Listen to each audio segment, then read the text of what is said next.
Hi, my name is Paige Rocco, and I'm here to present an evidence-based program titled Teacher-Led Sleep Education Program.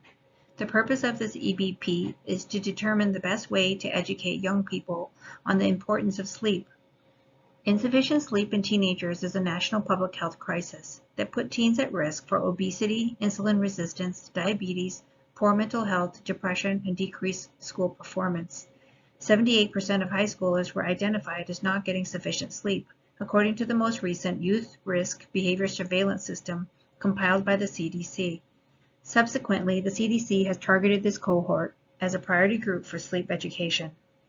The PICO question we explored was, in adolescence, how does teacher-led, school-based sleep education compared to non-teacher-led sleep education improve students' sleep hygiene? The literature search utilized 6 electronic databases: Joanna Briggs Institute, Ovid, CNOW, Cochrane Library, Cochrane Databases of Systematic Reviews, PubMed, and Google Scholar. Database limits consisted of peer-reviewed articles, English language, full text, human subjects, and a date range of 2018 to 2022. The final selection of 8 research articles were critically appraised using the CASP checklist. 3 of our research articles were Level 1 systematic reviews. 2 of our research articles were Level 2 high-quality studies using randomized control groups.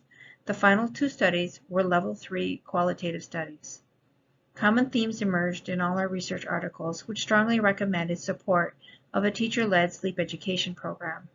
A strong correlation of increased sleep knowledge was observed, but there were variations in outcomes for sleep hygiene measures, such as consistency in sleep patterns, weekend sleep, and use of electronic devices. Sleep education did improve sleep duration in some studies. Based on our research, implementing a sleep education program for the city high schools will provide positive outcomes in increasing sleep. A pre-test to measure baseline and post-test to measure outcomes will be performed. Outcome goals at the end of teacher-led instruction series are post-test scores of 80% scoring on sleep knowledge, or an increase of 15% on previous scores, and 20% increase in sleep hygiene practices as measured by the Adolescent Sleep Hygiene Scale from the pretest baseline. Long-term outcome goals at the end of school year are 10% increased scoring from baseline on sleep knowledge and 10% increase in sleep hygiene practices as measured by the Adolescent Sleep Hygiene Scale baseline. We chose a sleep education program called Charge Your Brains that had been piloted in the Netherlands. It is free for educators and has an established website with videos and games and an app that can be downloaded to an electronic device. We felt that a low-cost education program that did not require special teacher education would be more attractive to the many school districts that are facing budget constraints. A pilot high school will be selected for intervention and another high school as the control, with a goal to expand the program to all city high schools and perhaps the state. Research shows that sleep hygiene is impacted by cultural, parental influence, and education in young people. Evidence shows that integrating sleep education into the high school health education program can have lasting results for our at-risk high school population.